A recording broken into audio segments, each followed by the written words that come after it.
She does exist. I've been blessed with a round chubby face since I was a little kid, but I feel like there's not a lot of representation in the makeup space for face shapes like us. So I've had to learn on my own where to put my contour and blush so that it really enhances our features. I'm not a gatekeeper. Let me show you my routine. Take your favorite cream bronzer. It really doesn't matter what kind or what brand. What does matter though is that it is a little bit more on the cool tone side so that it mimics a shadow instead of like a bronzer. When you look straight at the camera or a mirror, you're going to notice like a very subtle shadow underneath your cheekbone, and that's what we want to enhance, which is why I placed contour right above that. Now we're going to take a very small and dense brush and start to blend out this contour, and we're going to be moving it upwards. Do not drag it inside. Precision is so important for our round faces. We don't want it to be everywhere, so that's why I like to use this smaller brush. Okay, next is the jawline. I'm going to add a little bit right here and then a little bit down here at the jaw, but don't bring it all the way down to where your chin is. I take the same brush, blend it out,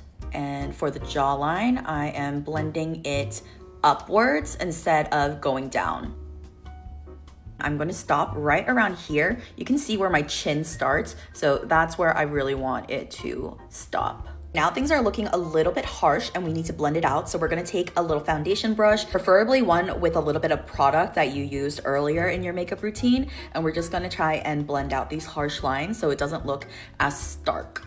Much better. If you know me, I always say if you're gonna use a cream product, you also need to set it with a powder product. So now I'm gonna take this angled contour brush. This is still very dense, but it is much more fluffy than what we were using to blend out that cream contour. And we're gonna pick up a little bit of powder contour. Again, this is in a very cool shade. It's not bronzer. This is by Too Cool for School, which is a Korean brand. And I'm just going to place this on top of where we placed the cream contour. Don't forget to use the same technique of application. So on the jawline, we want to blend upwards, same with the cheekbones. And then whatever is remaining on here, I usually just add on my forehead. I have a pretty small forehead, so I don't like to contour a lot here, but if you have a larger one, go for it. In order to achieve that really clean, seamless look, I'm gonna take a little bit of loose powder and add it right under this contour and right above the jaw contour. And that is gonna sharpen it and make it look so good. We're gonna add a little bit of blush. Use whatever blush you like. I'm going to add it right here,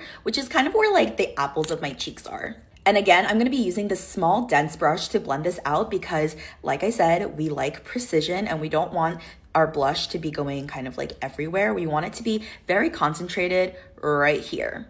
Top it off with a little bit of powder blush as well. And I'm gonna concentrate it closer to the tops of my cheekbones. For a finishing touch, I really like to add a little bit of a glassy highlight on top.